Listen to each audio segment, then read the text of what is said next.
enough. So I'm very glad that this was handed out, because this gives us a chance to go home and really, type out the comments and suggestions that we have. I think one of the things that PEG, public access or community access television or media, gives to the community is the chance to tell the truth as different people in that community experience the truth. So in that spirit, I really appreciate the truth-telling that I think J. April was trying to do earlier. We are a community that is basically under the control, the thrall of a monopoly cable company. Hawaiian Tel has been trying to get a license for quite a while, and so far has not been able to. I don't know how many of you have noticed that your cable bill just keeps going up. How many of you have noticed that? Can I see a show of hands? Like going up in the past 2 years, 5 years, 10 years. In terms of your dollars, how many of you think you're really getting your dollar's worth? I can tell you that you are not. Oceanic Time Warner Cable is offering the barest minimum for the top dollar that they are getting out of this community, and that includes all the islands. Oceanic Time Warner is not supporting PEG out of the goodness of their heart. It is a federal mandate that in exchange for this for-profit company's use of public resources that they put aside up to 5% for public access. Okay, so we are not here to beg. They are mandated for being able to do business in this archipelago to put aside that money.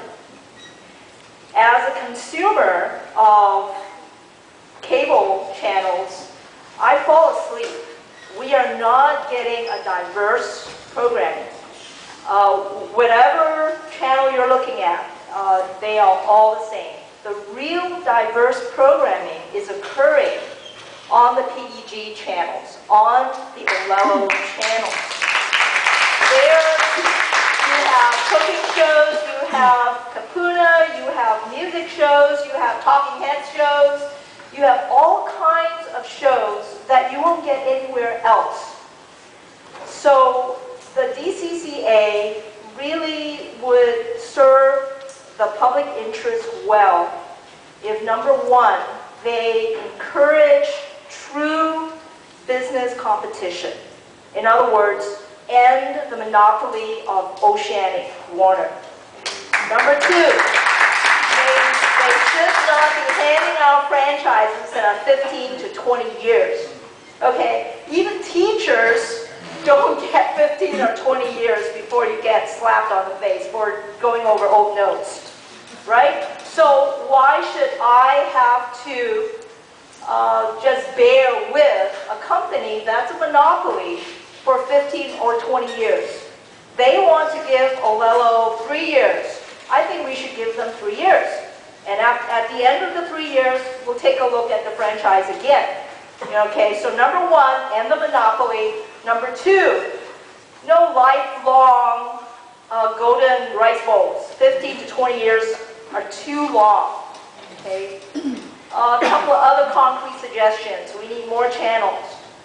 Number two, the university channels, Hank, DOE, they really should not be part of the dipping into the public bowl. I would like to see more public input into university programming and into DOE programming. PBS, God bless them, we need them, but they are taking a huge chunk out of PEG fees. And if I try to, put in a program in there, they'll very kindly show me to the door. So that is not public access. Don't make any mistake about that. That's not public access. That's not a public access TV channel.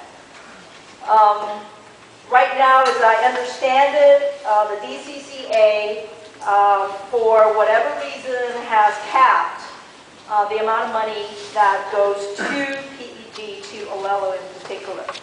Why is that? What is the rationale for that?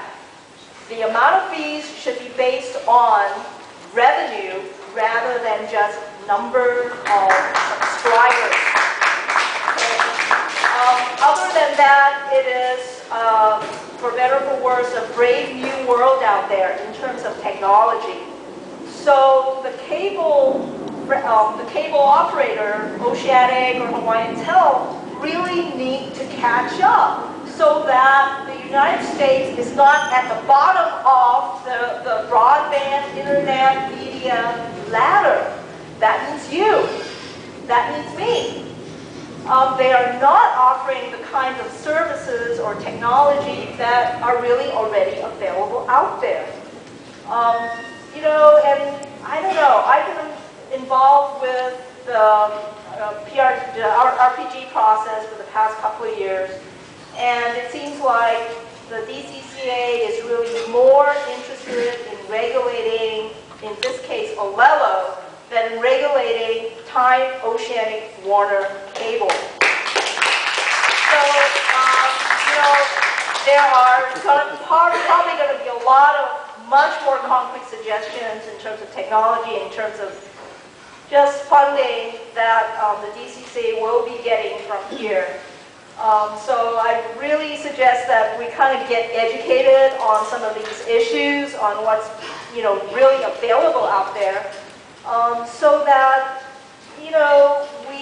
Hawaii has a chance to build a tight-knit community, despite all our differences, despite all our problems, despite all the obstacles that we are going to be facing. This is a chance where we can really figure out how we might solve some of the really serious problems that we have, not just in Hawaii, but also around the world. And I think public access TV is really one definite way to go about that.